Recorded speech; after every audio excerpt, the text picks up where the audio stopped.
Alright guys, I actually didn't plan on doing a video for this Seth Rollins live event, but I see a lot of people having trouble with it. I'm of course talking about the finisher match. The first one to hit one will win the match, and he starts off with 3 of them.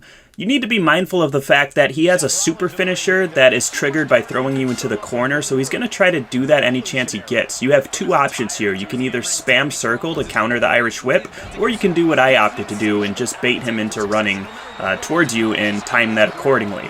Because at that point, he'll just try to do his regular stomp finisher, which is way easier to counter. So I like to just let him throw me into the corner and then see if I can time that running attack. If I can't get it successfully timed, I'll just restart the match. You'll get hit sometimes with that stupid MyFaction cooldown, but I do think it's worth it to get that timing down. It just makes the rest of the match so much simpler, and you don't have to worry about his finishers if you just take them away from him right off the bat.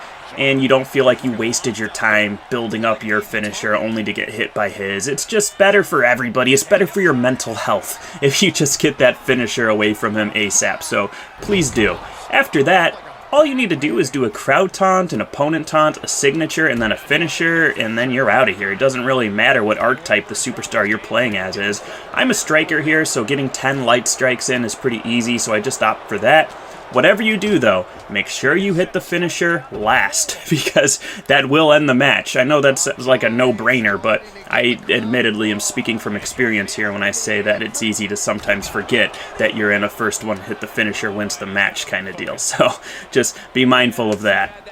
Another reason, though, why I think it's so important to take those finishers from Seth at the beginning is because it boosts your finisher meter so much by stealing his, or countering his, rather, I should say. And you'll need that because in the event that you get countered for one of your finishers, that's going to feel so bad if you don't have a second one locked and loaded. So it's worth it, guys. Get those finishers away from Seth ASAP. Make sure you have ample amounts of time to hit your finisher, and make sure you have a backup plan by having at least a second or even a third stored.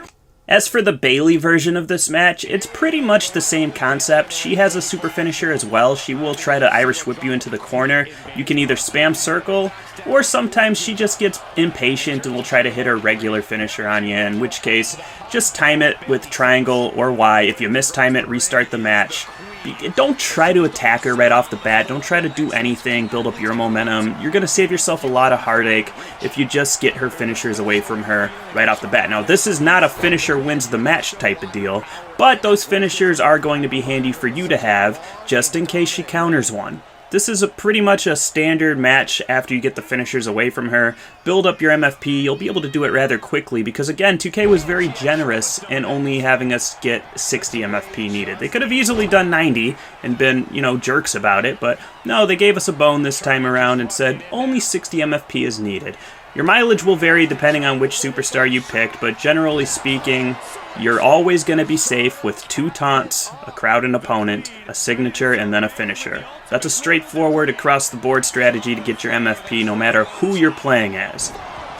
I'm Charlotte here. I was lucky enough to rip her from a pack right before this match, so she's able to get MFP by countering her opponent 5 times. That's a pretty good perk to have for a technician. If you have a striker, of course, we talked about at the beginning of the video, 10 light strikes is good. But whatever the case may be, you can win this match by a countout, you can win it by pinfall or submission, whatever you want to do, whatever's easiest for you. Countout, generally speaking, is the easiest way to get a win in this game, so I just keep switching off between running light attacks, running strong attacks, running grapples. If you switch between these, you have a lower likelihood in being countered.